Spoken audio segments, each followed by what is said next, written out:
abrupt.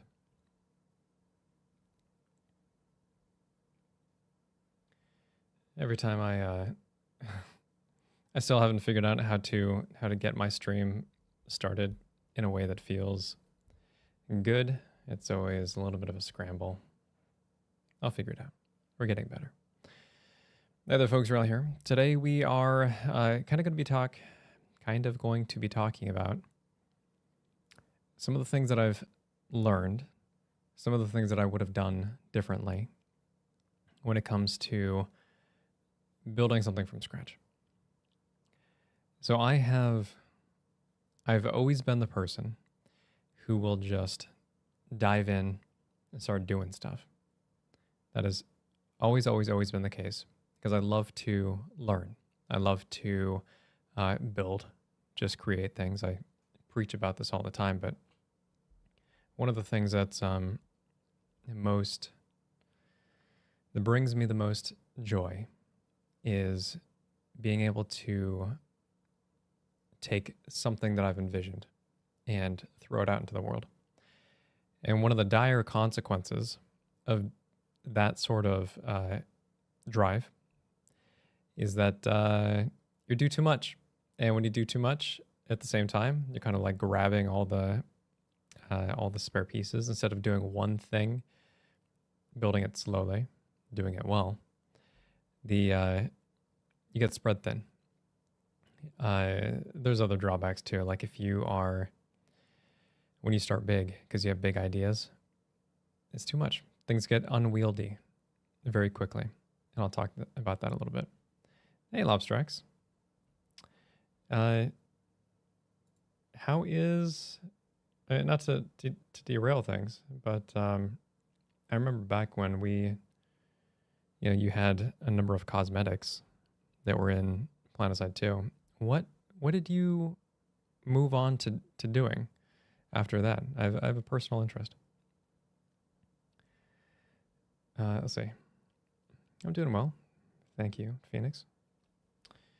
Let me just pop over to this. Okay. So when it comes to, so just as a quick background, it's been more than a year now since I left. Oh, actually, I'm sorry. More than a year since I announced to the team that I would be leaving Planetside 2. And we were transitioning with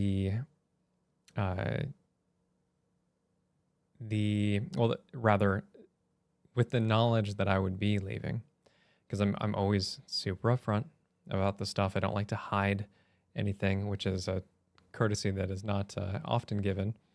I like to be very just transparent with the team, and that gave us time to try to see who was going to wear the hats that needed to be worn after my departure. So that was January last year.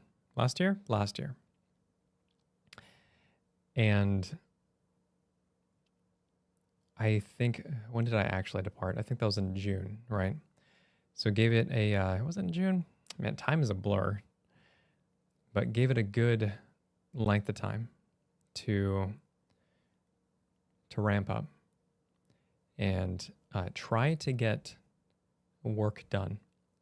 But unbeknownst to the community, because it's not really, it can be disruptive.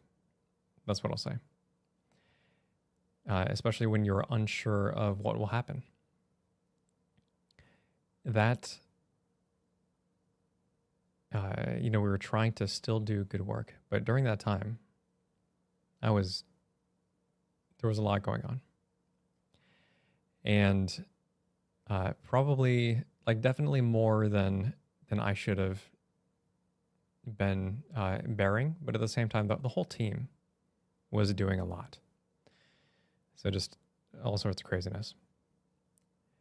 The reason that I bring it up is because I am more than happy to to do as much as I can for as many people as I can, reaching into all the different buckets. So when it comes to building a new project, I have unfortunately found myself, I shouldn't say unfortunately, let me start over. I've repeated some of the same mistakes. We're all do a whole lot in a lot of different areas at the same time. And as I mentioned before, projects become unwieldy. So the biggest point of advice that I would give anyone, and this is something you hear in the games industry a lot too, is start small. If I had to start all over, building a new TTRPG, the whole impetus for it would have been different, but I would have started very small. And one of the cool things about just like building the game that I'm currently building, hey Wodrick, is that I have learned a lot more about different TTRPGs. I was very invested in Dungeons and Dragons. I've listened to a lot of Pathfinder, which is, kind of derivative of 3.5. They're their own thing now, but aside from that, very limited experience when it comes to tabletop role-playing games. So by building one myself, it's been a wild trip to learn how many people are doing just different things, how many different ways that you can resolve dice, that you can resolve, or just different sorts of resolutions in general, how the sheer breadth of types of games that exist within the TTRPG space, from things that are totally narrative, it's all make-believe, and things that are more rigid and structured, like Dungeons and Dragons, which we think it's kind of like it's a lot of storytelling, but the sheer weight of the rules is rather intense when it comes to, or compared to, other games in the same space, less popular games in the same space. So figuring out where I was going to draw kind of the line in the sand for what I wanted to create has been a lot of fun. And yeah, I think that if I want, or to kind of move into a different topic, I guess one of the other things that I've learned too is, and this is another problem, doing work for free is so awful if you plan to do anything that's commercial. It sounds dumb on its face, but I was thinking that when I built my game, it'd be free. It currently is. You can go to the backer kit, go to playthisrpg.com. It's going to take you to the backer kit page. You follow the backer kit, you get the alpha for free. That's more than, let's see, I have like 143 pages in the alpha core rules currently, and then there's all the character sheets, and then there's a quick start guide, and then there's a separate adventure for beginners. All of that, it's free. You can actually play the game probably for years, even though it's still in alpha. And whenever I've participated in a number of alpha tests.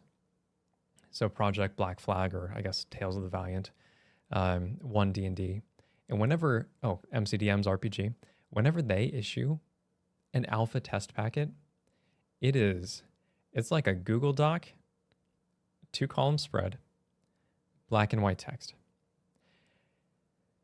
I didn't want to do that. I wanted to create something that felt visually appealing, something that it looks like I put effort into, so that it could be something worth talking about. And then I was thinking, okay, well, it's going to be free. And that way, oh, thank you, Wode. That's awesome. I don't even know what to say. Well, Wode, I think you are, you're going to be like, whenever we get around to doing new art for Lineage, Uh, let me know which of, I don't know if you've got a chance to look at a distal or if that's even up your alley, but if there's a specific lineage on there that you would love to see the art for, pick one. You've donated more to this stream than anyone else has. So definitely, yeah, let me know what you think. But thank you.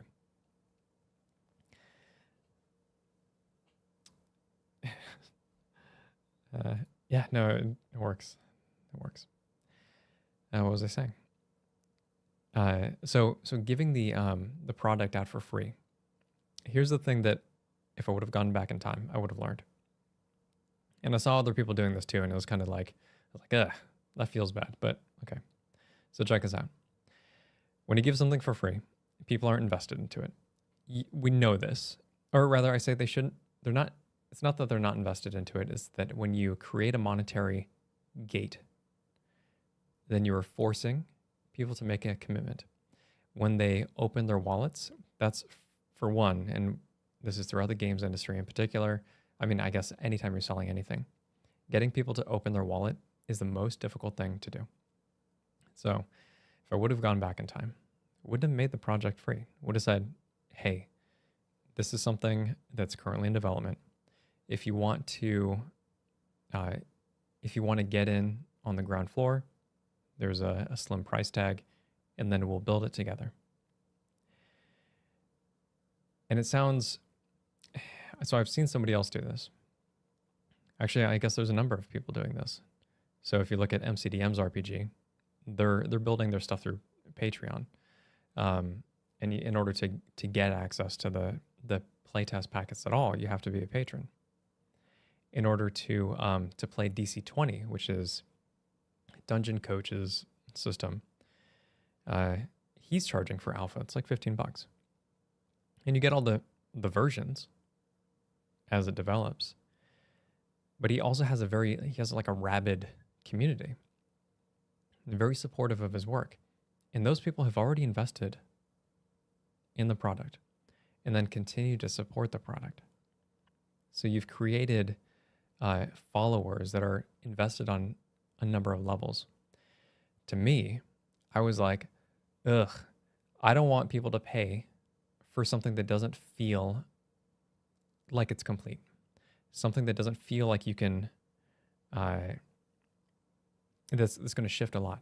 You know, it's going to change so much. And very much was hoping that, you know, being free, it would contrast some of the other projects that are in development and then draw attention to it. It doesn't. It didn't. Part of that, though, is due to my my lack of reputation within this industry. Nobody knows me. I don't have a body of work, right? I don't have a bunch of questionable D&D homebrew.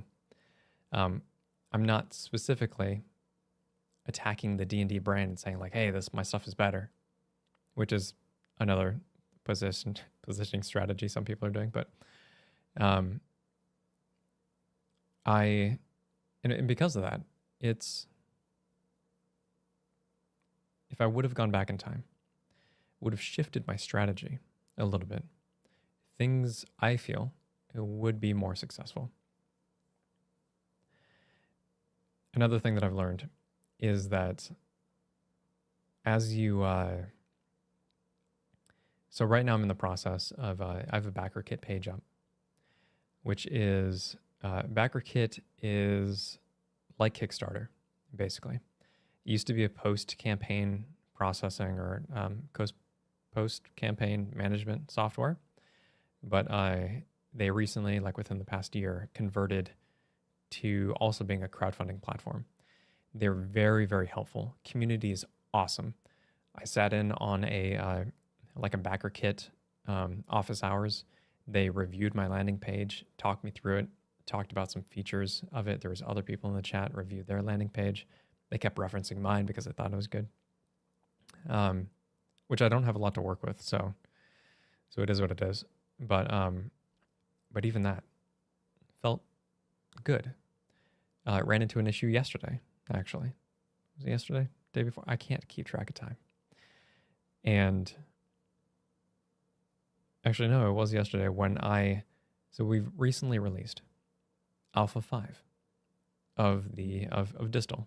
So that's, I touched, revamped all the monsters in the game. They all use behaviors now, which is a sort of asymmetrical, they don't operate just like players, they're a little bit different. It makes them easier to run, makes them easier to build encounters for, makes them more diverse so you can have more fun with them.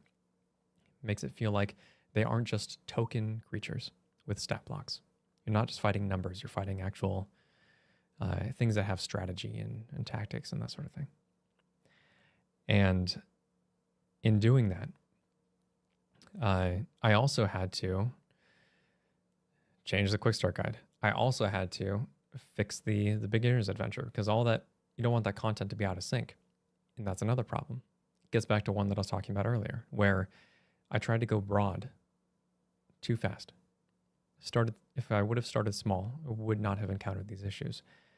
So you look at, because now if I do any work, if I change a core system, like I don't really like how this dice works, or like how this particular mechanic works, I have to update 3 separate documents professionally. And every time that I do that, it's a process. I have to go in and like fix all the bookmarks and like update the table of contents and not to mention all the verbiage and stuff. And then have to go back through like all the other documents and just make sure that all the rules still line up so that things are cohesive. Anytime that I touch a character sheet, I have to take it into Docfly and then like make sure it adds like new fields, or I need to take it into Adobe Acrobat and like swap out a sheet with another sheet and then like readjust all the fields so they line up, if I've moved the spacing around for the character sheet. Which, by the way, I would love to do a video about building character sheets, because mine are pretty dope and there's still a lot that can be done to make them better. But the actual process for creating character sheets, also something that I've learned, it's a little bit of a trip. Because you can start and do something really good in Google Docs, just a spreadsheet, and then you can take it into Canva, totally free, make it look visually attractive. And then you take it into Docfly, and then you make it fillable as far as the form goes, so you can export it as a PDF and people can just type in their numbers and their stats and that sort of thing, instead of having to print it out. And all this is a process. So that to me, that's one of the things that I learned through this.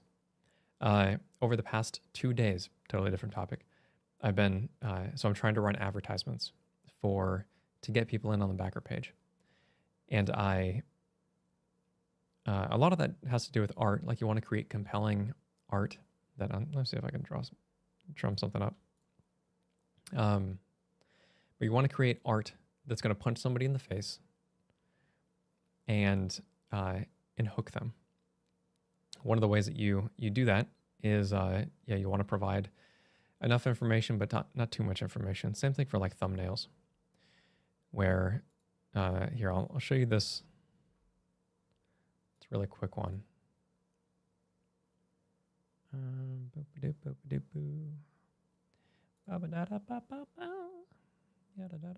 Okay. So one of the things that I've been doing is, let me switch over. This one? Yes? Okay. So this is it's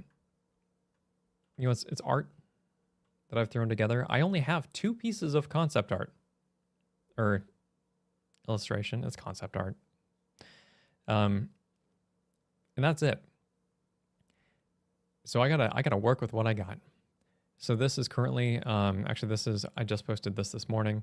It's up on my Twitter, and then makes me want to vomit in my mouth, but I had to get Twitter, the little check mark, the blue check mark thing, because evidently you can't advertise unless you're also paying for a subscription.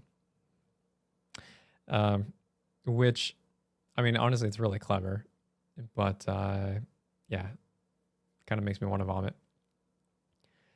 But now hopefully this ad will get circulated and start pulling people in.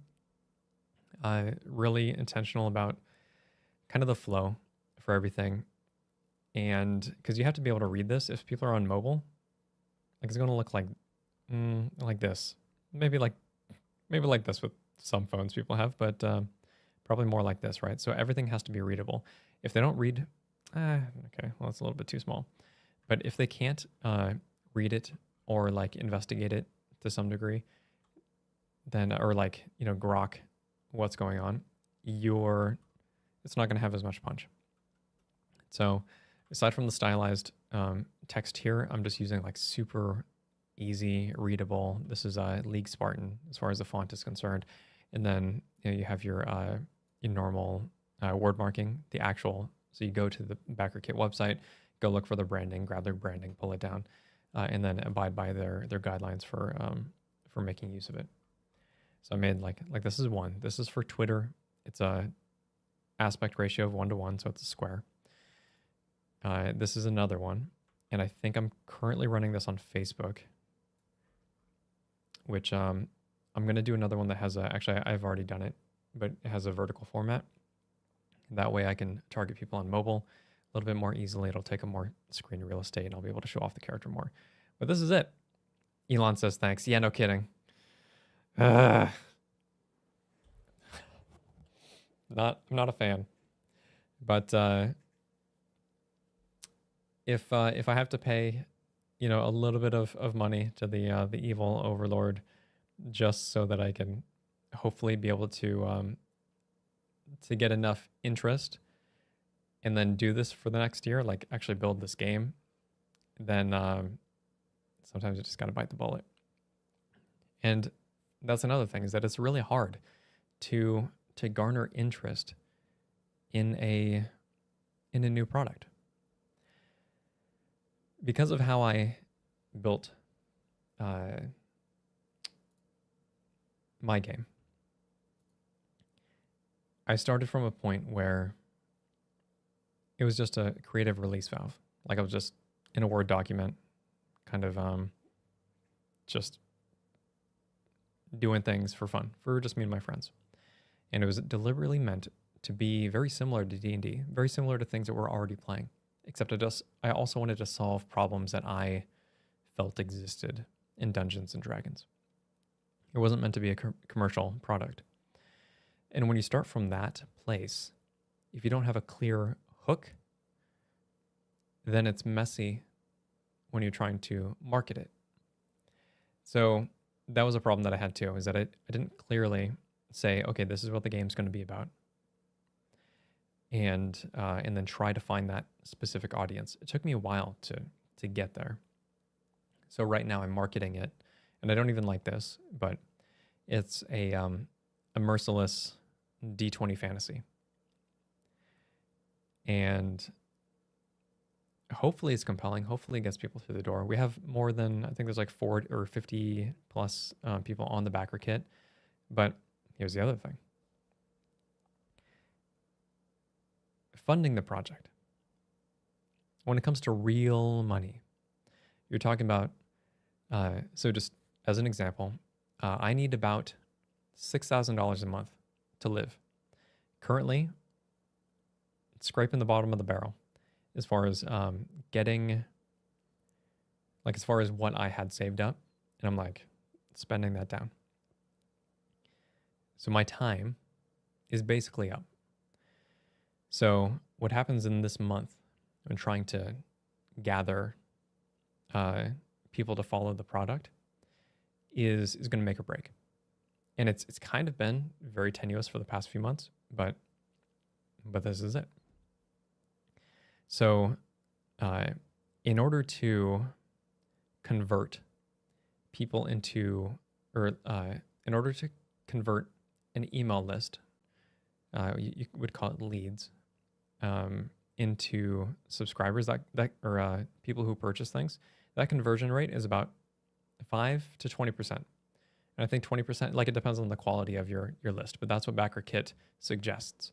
So if I wanted to raise, hey Raven, hope you're doing well. You too.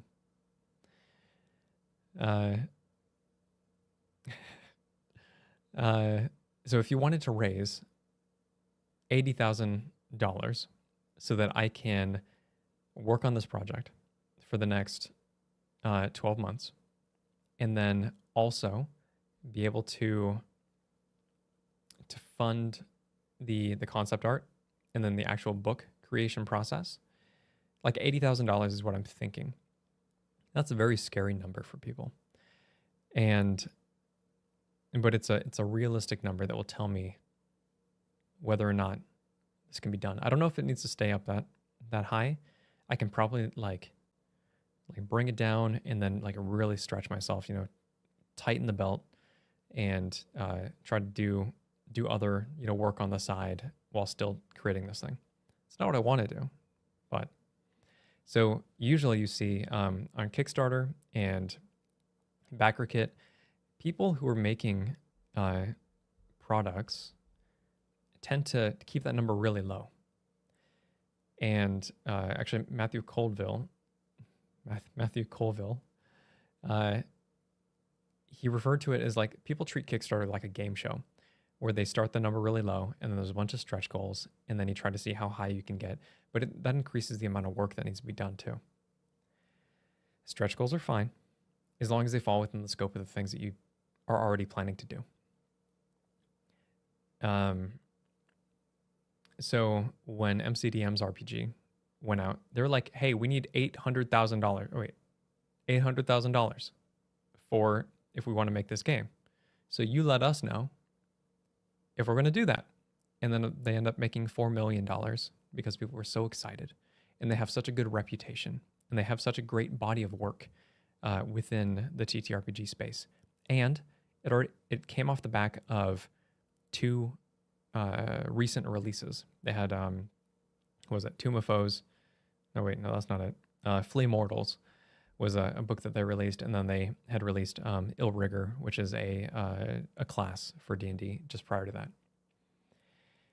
And boom, boom, boom. So explosive, massive success. Second highest funding of any BackerKit project ever. That happened last year. Actually, that happened January of this year. Was that last month? Anyway, it happened. And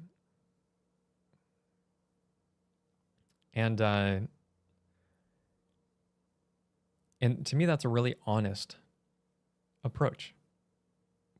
But it's not a successful one for most people. They have to start low and then make it seem like you're going to quickly beat that goal. And then people pop up the little message on their thumbnail says like funded in 36 seconds to make it seem more popular than it is. Well, I mean, I shouldn't even say more popular than it is because yeah, things get popular. But I think a lot of people are actually hoping on more money so that they can actually do the thing that they want to do. So I don't know. I don't have any good solutions for, I don't know what I'm going to do with the BackerKit when it comes to the actual cost. I need to be crunching numbers and that sort of thing. But it's been on my mind a lot. And to get back to, so if $80,000 so that I can fund this game and work on it for a year.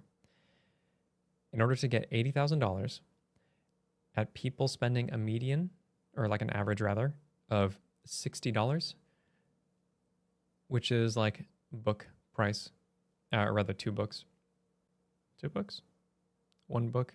Nah, 2 books. I lost my train of thought. I would have to gather, because remember, 5% to 20% email conversion. I would need to get bare minimum 13,333 leads. Maximum, or at the top end rather, 23,333 leads in order to reach that goal. If my product funds or is meant to launch on April 5th, which is the current timeline, I would have to get, let me crunch some numbers real quick.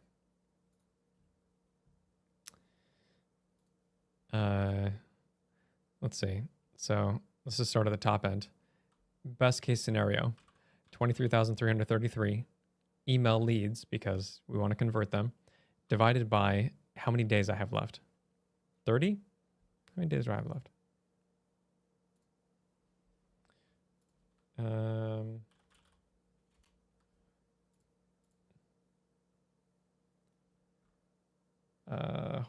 Hold on. 35 days left. Okay. So 23,333 divided by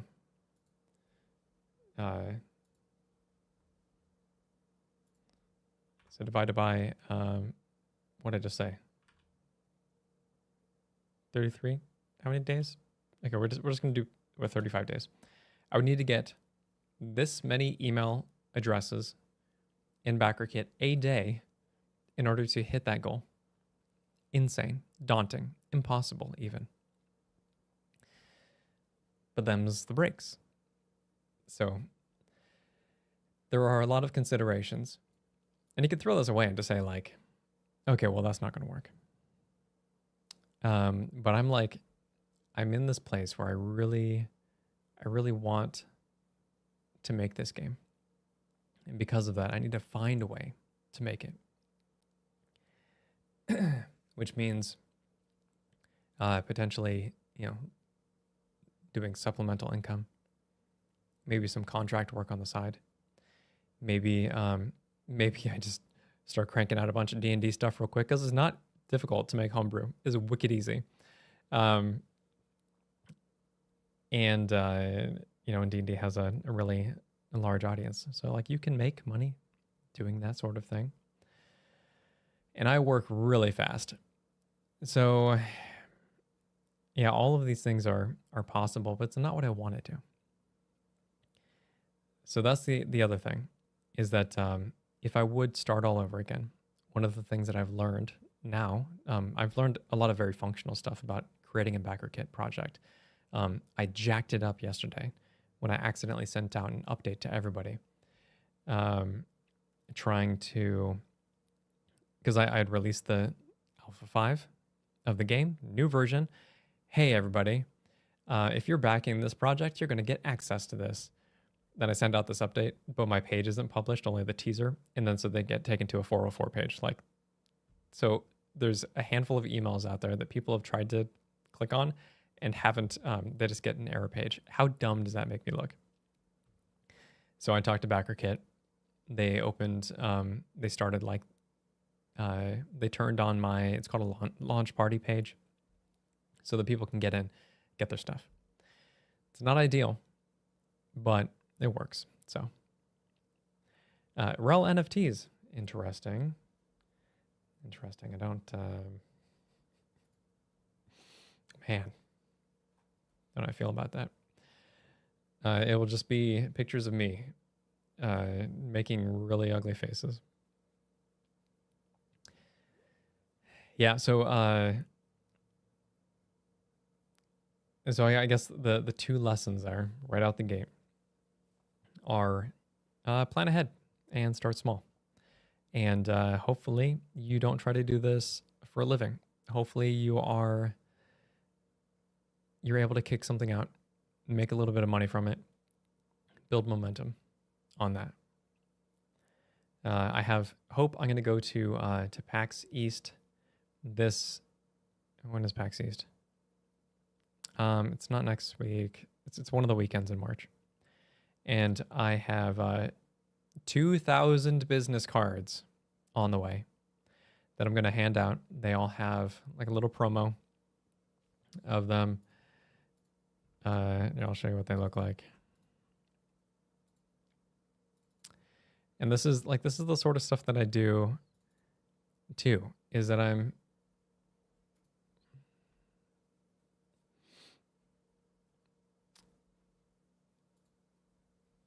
see, Dragon says, you need to make crazy stretch goals to target whales like Mighty Number 9. Yeah, the stretch goal thing it's really tricky because I am one person. How much work can I actually do and be confident in doing? I pay $20,000 to have a virtual lunch with Rel. That's pretty good. Okay. I don't think that highly of myself, but Icy, that's a good question. I'll ask, or I'll answer that in a little bit. So here, this is what the business card looks like, because I wanted to make a square one and not a rectangle one. It says Merciless New Fantasy, and it's what, 2.5 inches. So they're gonna be like this. A good size, right? And I'm just gonna hand them out like hotcakes at the convention, and then on the back they have the code that sends them to the playthisrpg.com, or actually no, it sends them to the backer kit teaser page where they can sign up. But yeah, just doing all this art myself this is actually the part of the experience that I like. I really like doing this. I really like writing. I really like being creative.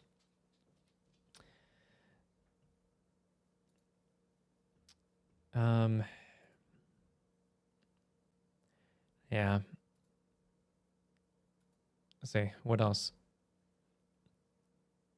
So so I'm gonna jump into that convention this whenever it is. If you have tickets, if you're on the East Coast, feel free to stop by. It's in Boston. The last time that I was there was back, I think it was 2011. Is that when Tribes Ascend came out? Because that was the big, like that was the big thing. I think it was 2011. No, maybe not. Maybe it was like 2014 or something like that. HS 0003 says 1 in 20 of those should link to a gnome instead of the Kickstarter. That's pretty good. That's pretty good. I was hoping originally to put like a stat block on the back for a custom monster called the Pax Beast. I'm 100% sure that other people have done that. Maybe not the stat block, but so that they can just like use it in the game. But then I wouldn't have any good place for the QR code, and I can't trust people to type in a web address. But anywho, so I've learned a lot throughout this process, and I'm just doing a lot of things. Today, I'm doing a lot of advertising stuff. Before that, I was doing a lot of just prep to get the teaser page up, of course, and then building the actual game itself, which is like, game is good. I mean, everybody that plays it or even reads it is like excited about it. At the same time, there's like not enough commitment or notoriety there for it to like really catch on. Hi, JFace.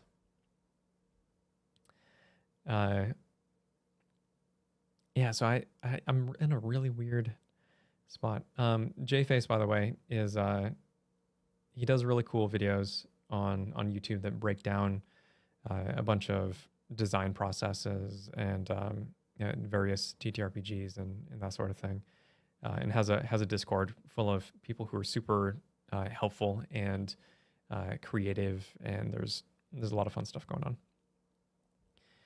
But yeah, no, I'll definitely do that. I'll let you know what I learned at PAX East. I'm just going to be hanging out in the nerd section and trying to hawk my goods. But Icy asked earlier, do you think you left PlanetSide 2 in a good state? Oh wait, do you think you left PlanetSide 2 in a good state when you left? No. I did the best that I could, given the constraints that I was under.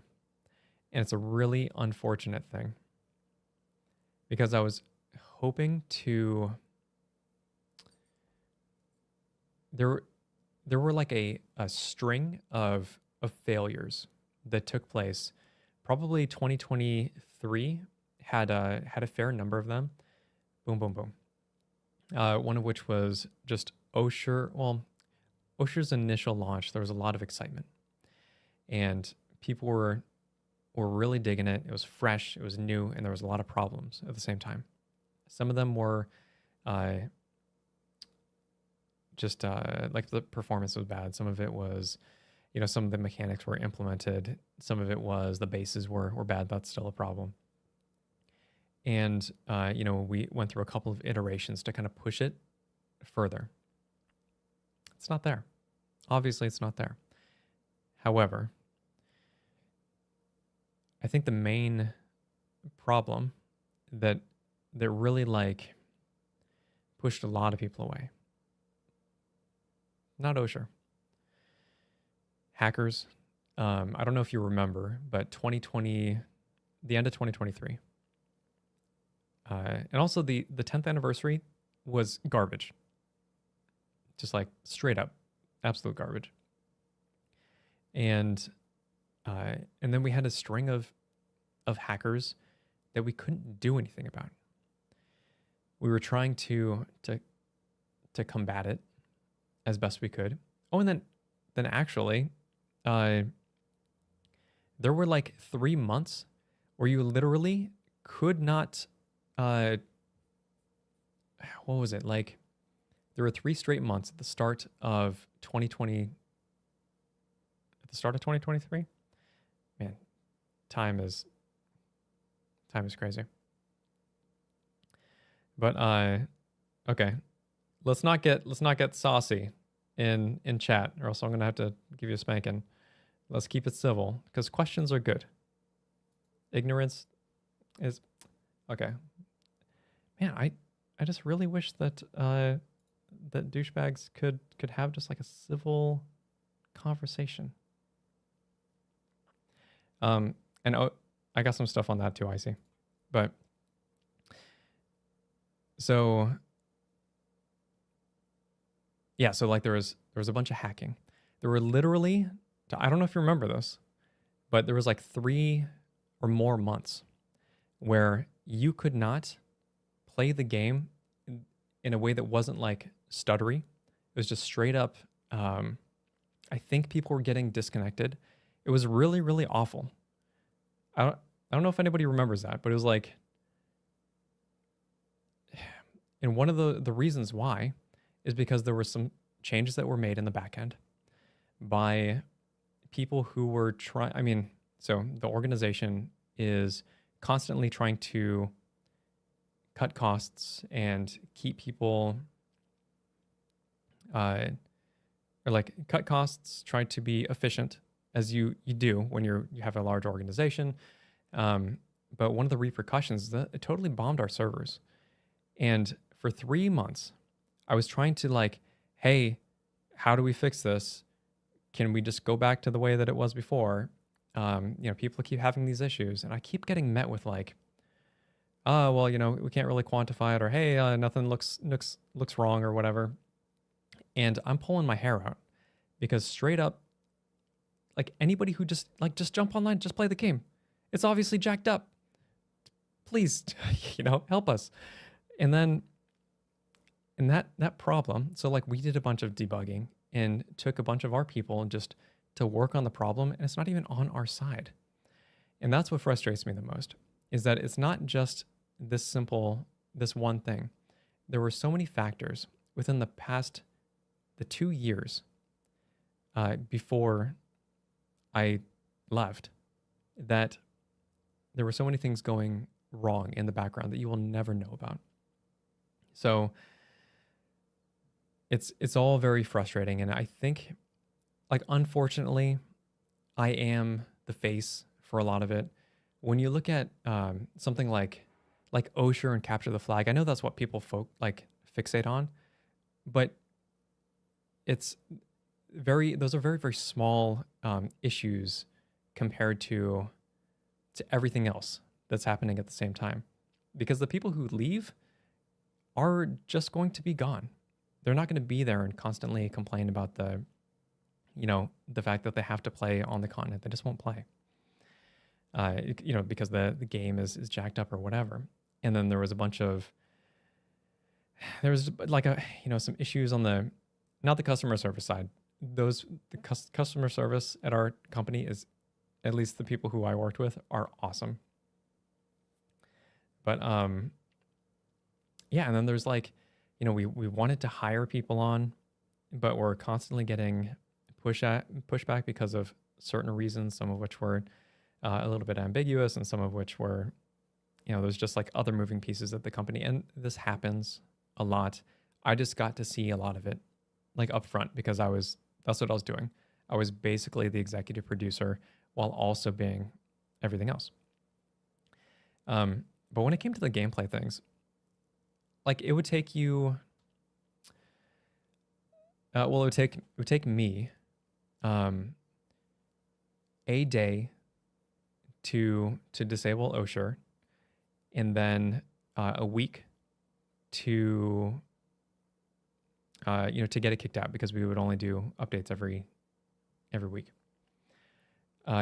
It would take a day to disable capture the flag and have gone back to that other version, or just back to the original basis, because I deliberately made it. I set it up in such a way that it is easy to do that. And then of course it would take you need some testing and stuff too, because some things will be missed, some things will fall over. And there are other reasons why that is not happening, but that's the part that frustrates me. Is that when there is a problem, you either need to push forward to iterate and do more, or you need to fix the problem or like eliminate the problem. There are some catches to this though. So, and again, there's a lot happening in the background. Unfortunately, things that I can't tell you. And there are decent reasons for why things are in the state that they are. But as far as fixing things, it would have been very easy to turn things off. But there are also knock-ons. So if you disabled Osher, people would just have the Corsair and then have nowhere to use it. So you can't just disable Osher unless you're gonna bite that bullet and say like, okay, Corsair is disabled for the time being as well, and then you do a little message, which means that you have additional work because you need to surface that in the UI. And this is the thing that I would be partial to, is I would just go in and I would change other continents, like raise the water level on Amerish so that the big deep grooves that you fall into and then you just die forever, just bring those up a little bit. Some bases you need to tweak, and but yeah, just let people like run through rivers on Amerish. It wouldn't jack it up if that's all you're doing. Also wouldn't be super helpful because you wouldn't have anything to fight over. So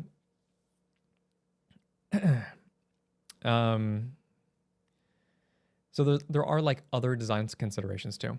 And then you have things like if you go back on an idea. So capture the flag is a great example where it is not a bad idea. It is a poorly implemented idea. And if I were still there, I would be iterating, pushing it forward, getting it to a place that's fun. But I'm not there. So that means that other people need to try to figure that out, how to do it, what to do. And nobody was as connected to the game and the community as I was. So a lot of the knowledge left with me.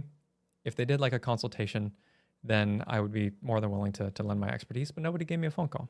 So it is what it is. It is what it is. Let's see. There's so much stuff.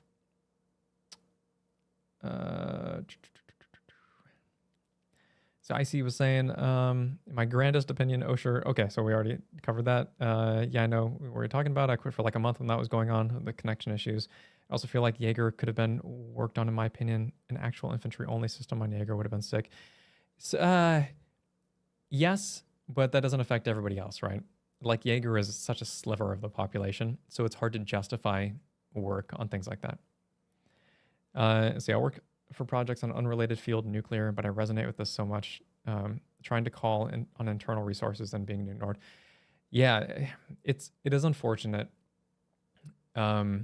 Daybreak in general, I feel like has been, there's just a lot going on. It's been a tumultuous experience at that company with, people buying them and selling things off and layoffs and all that sort of thing. But that's also like, so here's the thing.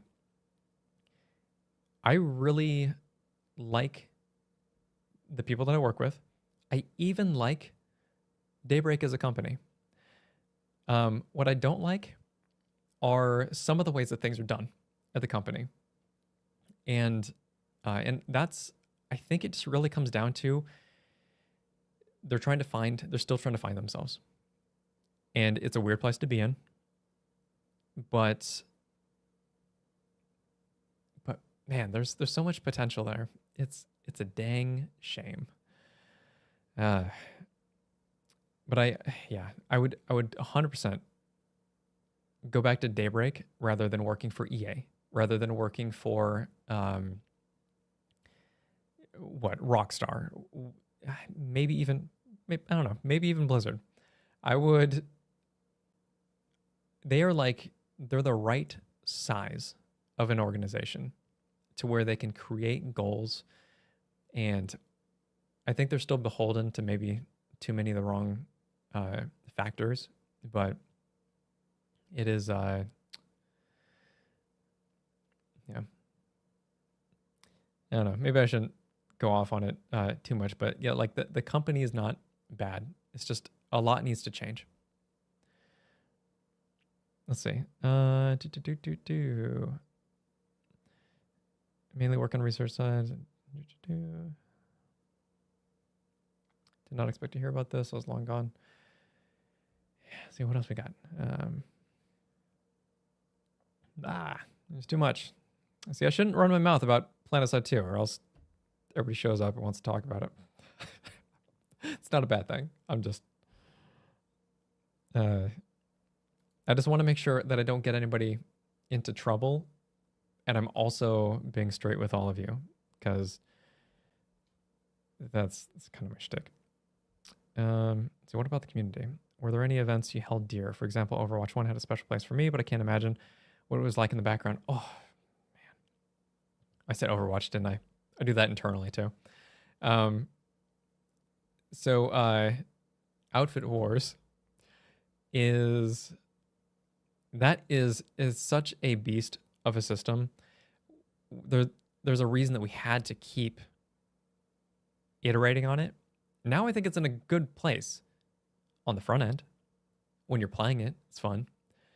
I feel so bad about the people who have to try to make it work on the back end. There's a reason why Outfit Wars kind of fell over. You know, some of the actually they released a banner, right, with everything's on fire and fine, because that system is it's really difficult to get right, or rather very easy to get wrong. A very cleverly designed system, very everything is very well documented, which is like the person who was the main one to originally work on it did a really good job, and it's still just, there's so much you can easily get wrong. So sorry, to get back to your question, events that I held dear, I really liked. I liked all of the events that I helped shepherd. Like, a lot of times I was there, just chilling, watching, making sure there's no douchebags. I love to kick a douchebag. Ban, get out of here. But it was, like, I can only really remember the most recent ones. So like Bastion Smash, all the Outfit Wars to me were fun. Even the Guinness World Record back before I was a developer, was a lot of fun. I really liked watching. I like watching a lot of the Jaeger scrim stuff too. Just like I'll hang out and lurk in chat. Not anymore. I'm not gonna say nothing icy. But I would just like watch a lot of those events. I'm very distant from PlanetSide 2 now. Kind of like I was too invested. It burned me a lot. Community didn't appreciate it, and they also didn't understand it. So, and there's just a lot of anger, and it's being directed. A lot of it is still directed at me. Some of it's justified. Some of it is what it is, and you'll never know. But yeah, Nexus is a great map. I don't know. Kind of have mixed feelings about Nexus. There's a lot of old design concepts that we went in and renovated because they straight up would not have worked. But a lot of it it's fun to play. Let's see. So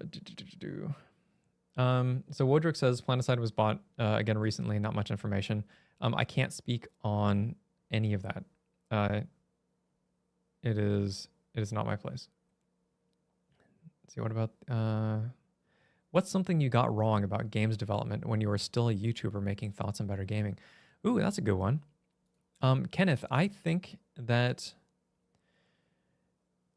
I had a really strong understanding of how things would theoretically work in the games industry. And when I got here, a lot of that was true. So I don't know how much I got wrong. I think the biggest thing that I got wrong is how reliant you are on people who have differing interests from you. So if this one and this probably varies from company to company, but if this one group says like, okay, our modus operandi is to save money, like that's what we got to do, because if they don't, then they are getting yelled at by higher ups and that sort of thing. Not yelled at, but you get it. They are there's kind of like, well, the game teams are going to just deal with the repercussions. That, and and then early on, there was a lot of red tape. It's like before you can do anything, you need to get it approved and it needs to blah, blah, blah, blah, blah. And I hate with a burning passion red tape. Loosened up a lot toward the end, but when it's like, so like outsourcing cosmetics, for example, early on, it was like, okay, you have to prove that you're going to be able to make 4 times the income or whatever it is, the amount of money over this amount of time and whatever. But we had already, like, okay, so just as an example, anything Doku does, we know it's going to make its money back at the very least. And he can just be chilling on a yacht somewhere, making games. So the fact that it's just like, okay, well, you got a bunch of busy work to do now that nobody's going to read. That's something that I just like doing a bunch of reports that just get filed away somewhere just to have them on record. Nobody actually reads or care about them. So that when we get into a meeting, I still have to reiterate all that information. Drives me nuts. So I think that the management side was really, I think that's the part that's what got in the way. I love making things. I love designing things. So you guys can all have your opinions, but I'm good at it when it comes to the people in the industry that tell me I'm sorry, they have the background. I have to listen to their opinion. I'm good at it. So when you have like the management and just all the bureaucracy getting in the way of that, slowing me down, I can't do the things that I like to do. I can't do the things that I'm good at doing. I have to do the things that I'm not great at doing, which would be managing people, which would be dealing with the financials, which would be trying to make sure people are paying attention to the deadlines and the thing that I set them. So it's a lot of that. Let's see. Thomas Griffin says, how important are technical design skills to have in this day and age of game development? Do you think someone would go about looking for a job or for job opportunities specifically for tech design? I'm actually not sure what you mean by technical design. If you're talking about like system design so right now, you go on Intrepid's site, they're looking for a senior system designer. What that means is, actually that's what Carto's job was, or Tony Morton. He was a system designer. So that is somebody who will, I mean, how do you explain it in more than just the title? Design the systems or a system that's going to exist in the game. This is the flow for it. This is how people are going to interact with it. This is how it needs to be implemented. This is these are the things that you need to look out for, and this is the blah blah blah blah blah. All of that very technical work is systems design. And yeah, haze flare. I remember that too. And it is a fake picture. but yeah, I got a kick out of that. Let's see. Yeah, so let me know, Thomas, if that answers. I don't think I answered the question at all, but a little bit of clarity would be nice. Icy says, you did a great job keeping the game up and alive for all these years. Just unfortunate what's happened. Yeah, it is what it is. Just gotta move on. Let's see. Wodrick says, I still play and sometimes just sit back, watch everyone fight. Yeah, PlanetSide 2 is great when it comes to that. Just like the spectacle. If you don't, yeah, I feel like so there's this thing where in all communities, I've done a video on this. I think I'm smarter, a little bit more level-headed at the very least nowadays. But, talking about aging gaming communities, the thing is that when you played a game a lot, the wonder goes away. And you are looking for the faults because those are the things that you tend to not realize or that bounce off of you or you kind of have thick skin to for a while. And then as they pile up, you find all the things that have that you don't like. And then you start to focus on that. You will do things like optimize the fun out of the game. You'll do things like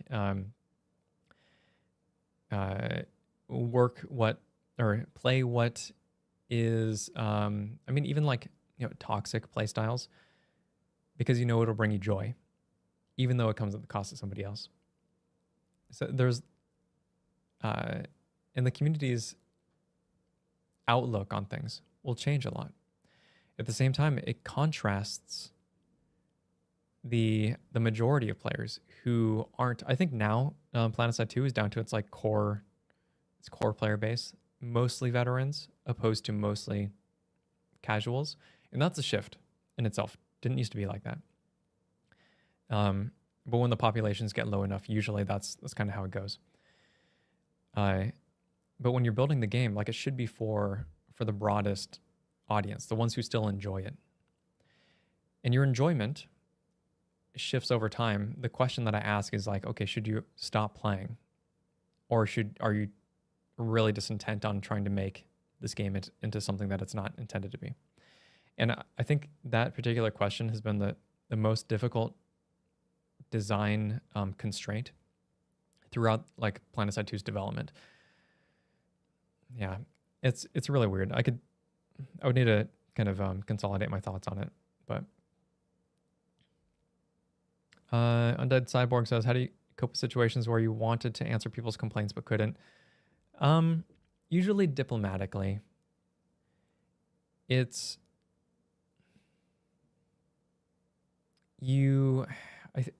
so the thing that I would try to do before I got a little bit more distant from the social media side of things, which the communication on the social media front was lacking in the last 2 years that I was there. And that was a constant point of frustration for me, and one that I only had so much control over. But I feel like it did the game a major disservice, and it was a force multiplier on top of the issues that existed within the game, whereas social media and just communication in general, that kind of through line, is supposed to remove hardship, right? Instead of compounding them. So that was something that I was kind of I was really frustrated about too in my last couple of years. But you said okay, so like coping.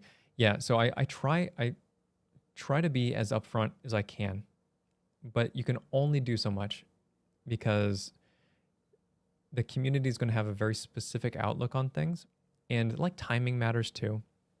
So there have been some instances where I really wanted to talk about the exciting stuff that we were working on, but you got hackers, you got server issues, you got frame rate issues, you got major outfits that are causing problems. or, racism or whatever, or some even just like outside of game global topic where everybody's like waiting to see, a Daybreak's stance on it or whatever. And you can't talk about the fun thing that you want to do because it's tone deaf. You have to address the problem. So when you're slow on that front, then it makes everything else more difficult. Again, something that I was frustrated by. Sarlo says, I know you shouldn't have started talking about Planetside, but I'm really enjoying this. I know it's hard, but appreciate your passion. Thank you. Thank you, Sarlo. Let's see, what else we got? Hey, VTS. Icy, can I get my my own personal Jaeger account? I'm sorry, buddy. Not in my purview.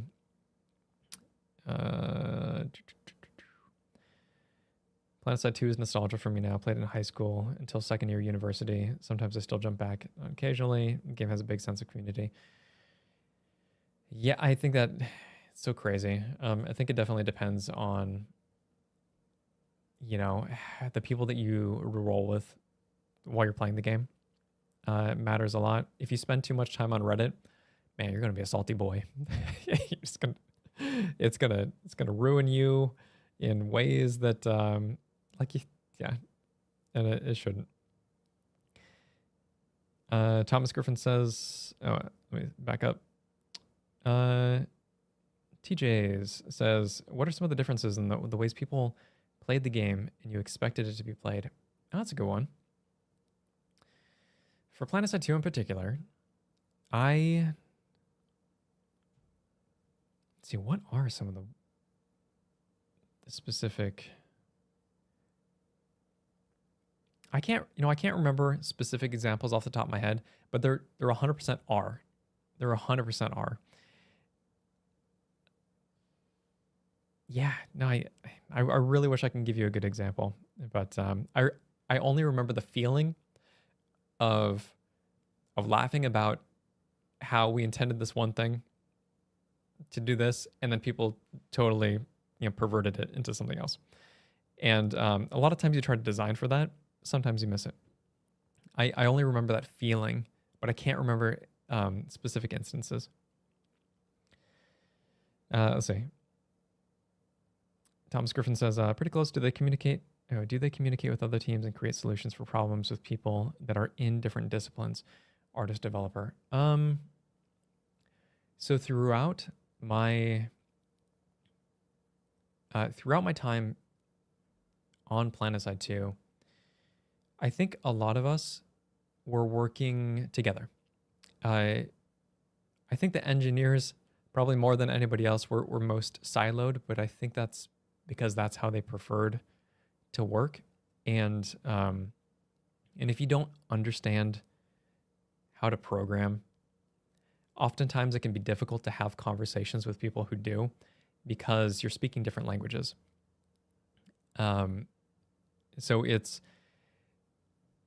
So I acted as the bridge a lot of times, because I had enough of an understanding of all the different pieces to where I can help kind of give people a communication through line, or I'd say, this is the intent, but we can't do this thing over here. Is there a solution? And knowing how to communicate in a way where everybody can be on the same page despite being in separate disciplines is a very important skill when it comes to managing people. Back when I was working at restaurants, which was before I joined the Navy, in order to become to manage the restaurant, at least where I used to work, you would have to spend X amount of time in every single role, because you needed to know how the whole restaurant worked in order to to have some level of empathy and understanding of what everybody's going to go through, whether it's host or server or cook or chef or barkeep. It's all that was important. Let's see. What else we got?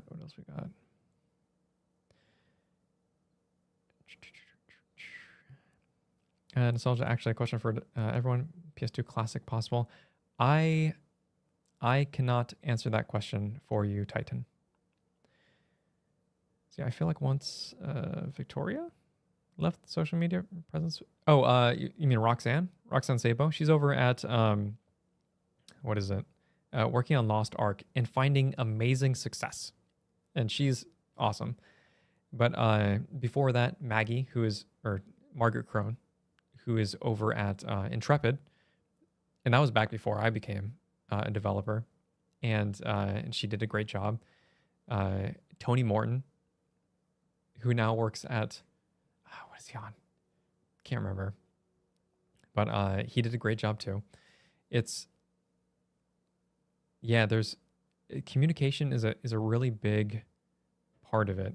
And I think that being a face that people can see too, so that they can take the brunt of the damage instead of being me, being the face of the community that's supposed to be diplomatic, and one layer removed from the person who's actually making the decisions, so that way they can kind of interpret it, soften the blow, put out fires without this kind of contempt building up for the person who's actually trying to build the game.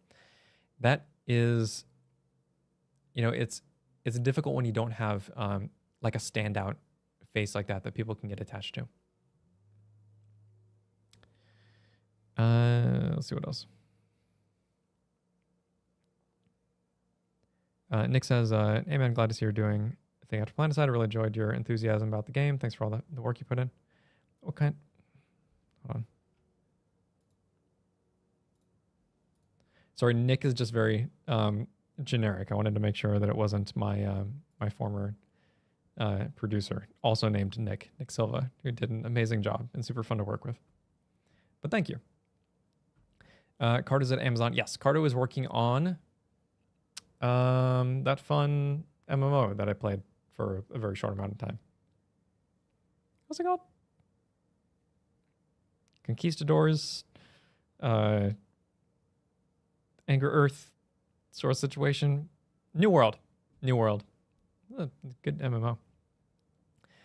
Okay, all right. So we've kind of spun down things a little bit.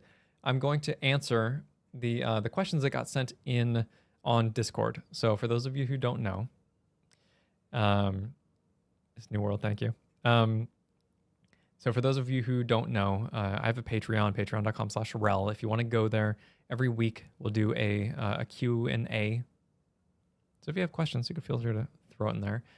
This week I opened it up to everybody, and then there was a few that came in the Discord that I wanted to kind of talk through. Let's see, I gotta get all my stuff up, and some of it is actually I guess it would be similar to some of the things that all you have asked. And I feel bad now because I made this person wait all the way until Friday. But let's see if I do this over here. So over on Discord, there is no justice sent in a few questions, and I just want to kind of like a rapid fire go through that. So the first question is, what do you think of how the games industry is doing recently? Seems like there is major downsizing going on, temporary, permanent opportunity for an indie game uprising. All right, so this one is, oh, am I actually showing it? Yes. Okay. This one is a little bit tricky. So a lot of, so 2023 was a really bad year for the games industry. I don't think that 2024 is going to be all that hot either. And one of the reasons for it is that back in 2020 through 2022, the games industry was kind of hopping. It's almost as if there was a global pandemic that was taking place that had forced a lot of people to stay home and consequently avoid doing work and play video games instead. You all saw the escalation update time out very well during that. It was the largest, most successful update that we ever did. It was the right update, targeting the right people at the right time. And that was a success that we could not replicate if we tried. That being said, in 2023, people are going back to work. There's less interest in playing games across the entire industry. It's not like it wasn't just an us thing. It was absolutely all over the place. So major companies, that's your Blizzard, your EA, your Rockstar. Those are the three that I keep jumping to. But they're gonna trim back on people. Amazon, just the major tech companies in general, same thing.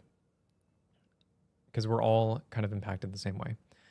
Unfortunately, when a large company knows that times are uncertain, they will buckle down, which means that they slim down as much as they can, and then they can start rebuilding after that. But they need a forecast first.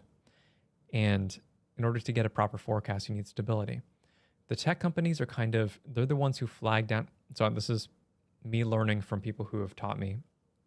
When the tech companies start buckling down, it's because they see something that everybody else does not.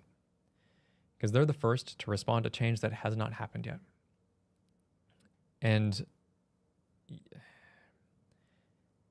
so I think that some companies, within the games industry and that sort of thing, are still trying to play a little bit of catch up when it comes to figuring out how much they need to, or they should have cut down, or how many projects they should actually be taking on. Because that success back in 2020, obviously that wasn't going to last forever, but you don't know how long it's going to last. So you have to make some guesses as to what your forecast is going to be. And if you're beholden to investors, when you don't make those forecasts, you have to cut down, or it's the employees who suffer. Or it's the projects that suffer. I mean, both. So I don't know how long that's going to go on for. There's been a lot of, with how crazy AI got just last year, remember, technology moving very quick. There's still a lot of uncertainty. So I still anticipate seeing cuts throughout, not just, the games industry, but you'll likely see impacts in a lot of different industries. And it's not because of AI, it's because of uncertainty that surrounds AI. The people who are talking about EA is trying to cut down on this type of person, like artists, for example, because they think that they can do it all with AI. Might be true.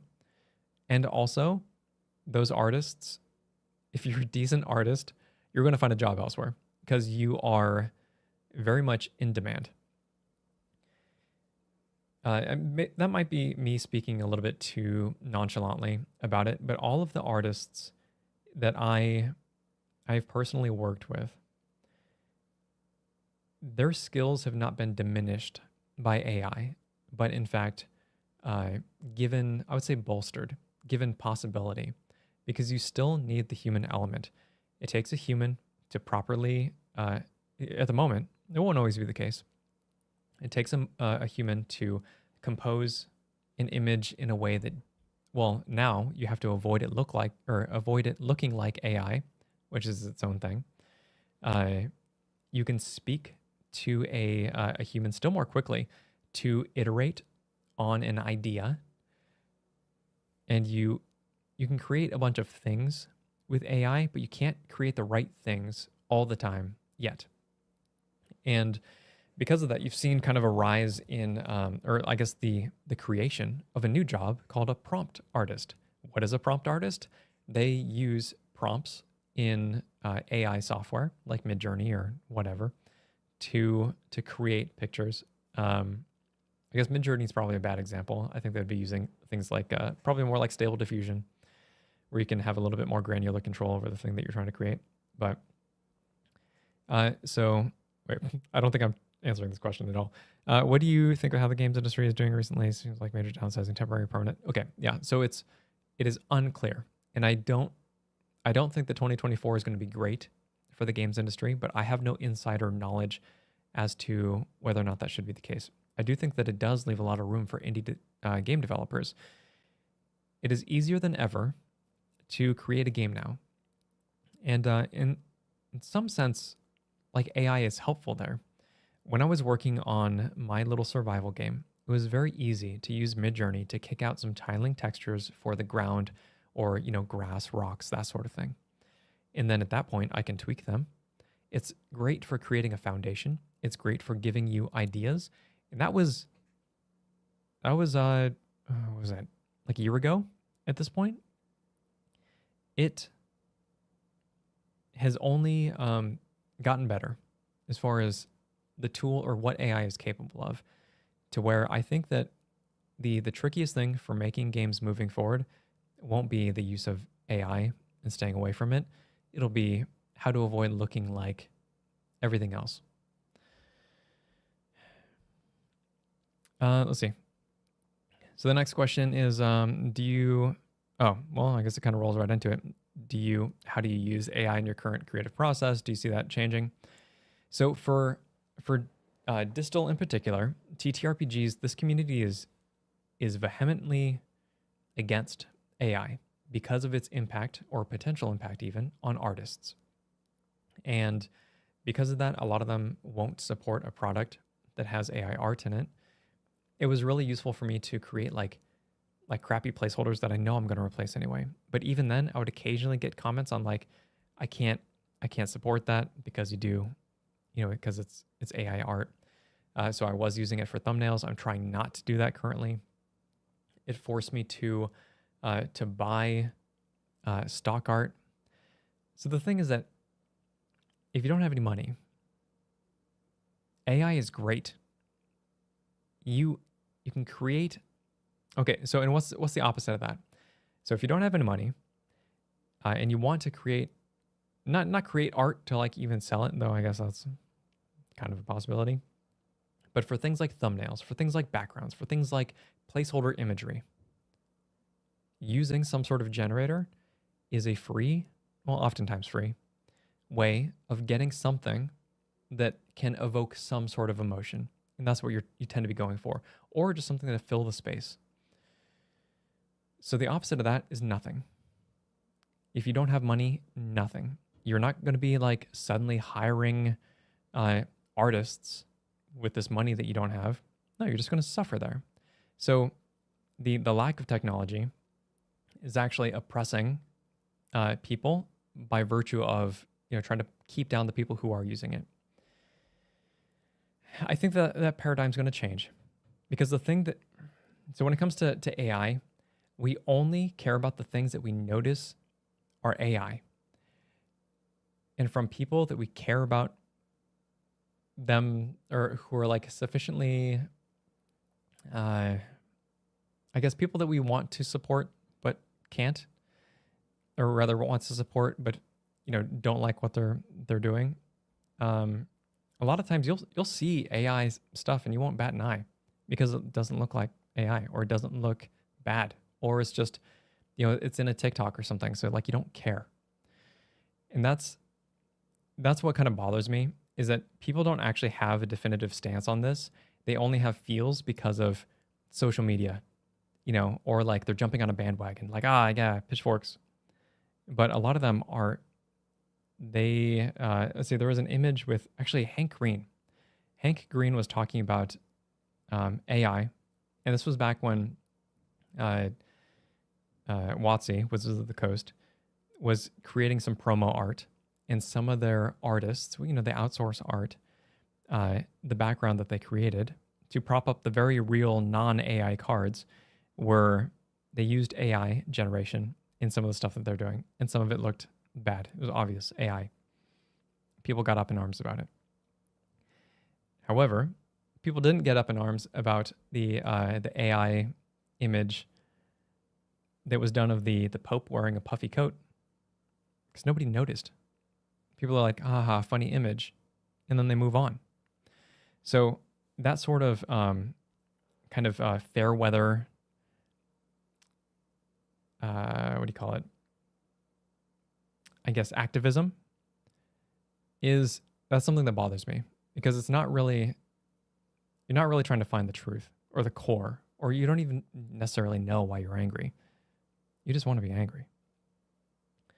Maybe that's a hot take, and I'm sure there's more to it. There's a more nuanced discussion that surrounds it. But if you have morals, if you have ethics, make sure it's not only sometimes.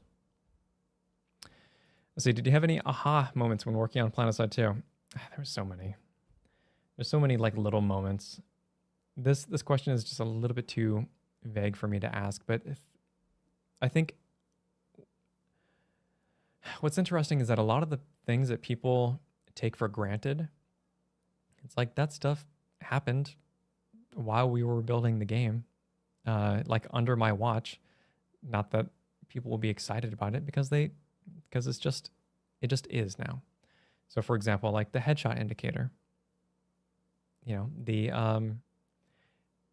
remote vehicle spawning, the fact that just all of the little changes that were made to like the UI and things that feel good, just the red dot coloring, those are fairly recent. All of the little tightness that we've made by clearing thousands and thousands and thousands of bugs, because there's always something else to complain about and latch onto. So I had a lot of aha moments, like, wouldn't this be awesome? Like, oh, this fixes a problem that I don't think will be acknowledged or cared about because of everything else that overshadows it. Let's see. Number 4, what are your current challenges with regards to Distal or any other projects you have going on? Art is the main hurdle. So I've outsourced 2 pieces of art, and I'm using it up for as much as I can get out of it. I created that spread of I'm gonna start up Photoshop again. With a mock-up for what the game could look like in book form. I created, just advertisements of it. I'm using it for the cover. All of it. Like I gotta get all the blood out of that stone because it's all I have. Because art is expensive, and if I would have gone back in time, I would have created the game. I would have invested in the art, not first, but very, very soon into the process. Because, am I just like, okay, hold on.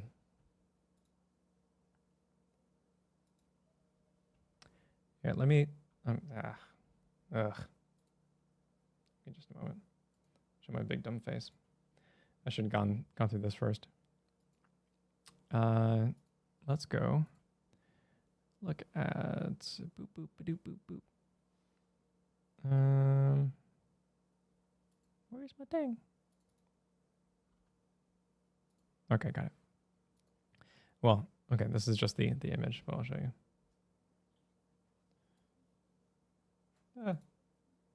I'm a professional. Okay, there you go. So, like this is the background is just the cover art blown up and wicked large. The character is the only character that I've gotten concepted rather, or outsourced. That was by Gray Herb, who's done a lot of art for Pathfinder, and very easy to work with. So I think that's my main challenge, that and getting people to follow the backer kit, which if you want to support my endeavors, feel free to join the backer kit at playdisrpg.com. All right, any last minute questions? I think we've covered just about everything that we need to cover for this stream, and way more productive and interesting than honestly I thought it was going to be. So thank you all for participating. Boop, boop, boop, boop. I'm going to throw this message in chat. My stuff is so delayed. If you would like to support me on BackerKit, on this link.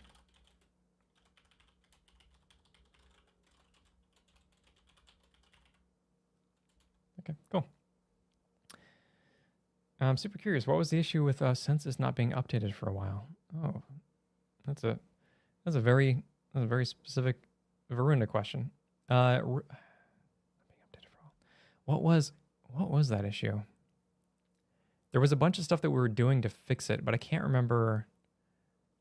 For the life of me. I can't remember why, or what the impetus, or rather the what caused the problems.